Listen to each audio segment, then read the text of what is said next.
Wisconsin Governor Scott Walker endorsing Ted Cruz ahead of next week's primary in the Badger State.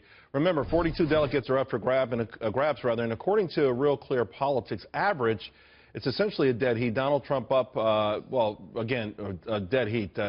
Cruz maybe behind 0.7 of a point. Joining me now, Tammy, Bruce, Mark Serrano, and Mica Mosbacher. Mica, I'll start with you because your guy got that big endorsement from Scott Walker today.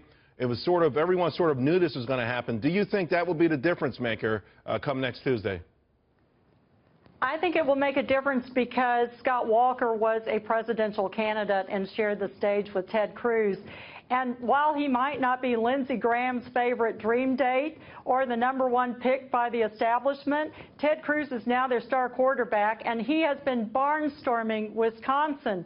He has attended over 12 rallies. His messages is resonating very well in the southern part of the state, in addition to the eastern and western parts.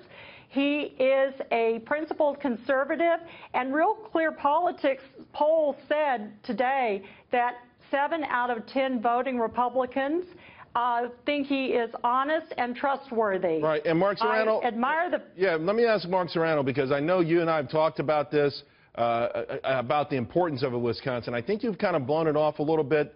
But again, if Donald Trump is going to get the amount of delegates needed not to have a contested convention, I think a lot of the math involves him winning in Wisconsin.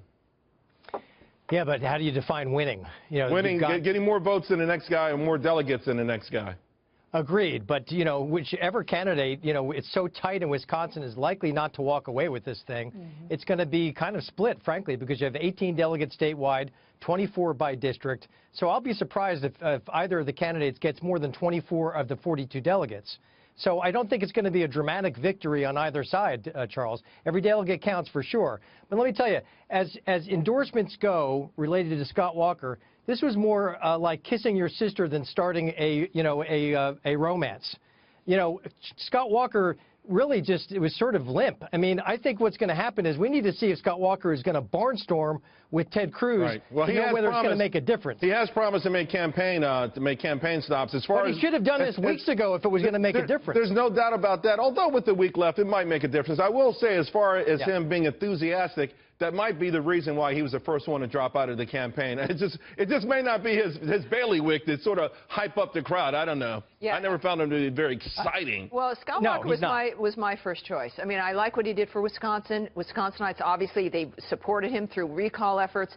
So this is going to matter. It's not necessarily a guy who's going to be, you know, out there like it's a Broadway show. What matters is Cruz's ground game in that state. By the way, today is the first time Donald Trump's gone to Wisconsin. He does not have any ground game at all. I predicted that Ted Cruz will win this. Donald Trump thinks that winning a state matters, and I think that you win, even by 1 vote, is what matters. And with these delegates, these winner-take-most states, one vote can actually have a major distortion in the amount of delegates. Yes, I think this is the seriousness the difference in the seriousness of how you take each state. This is where Ted Cruz, I think, overall wins because of his commitment to those kinds of details.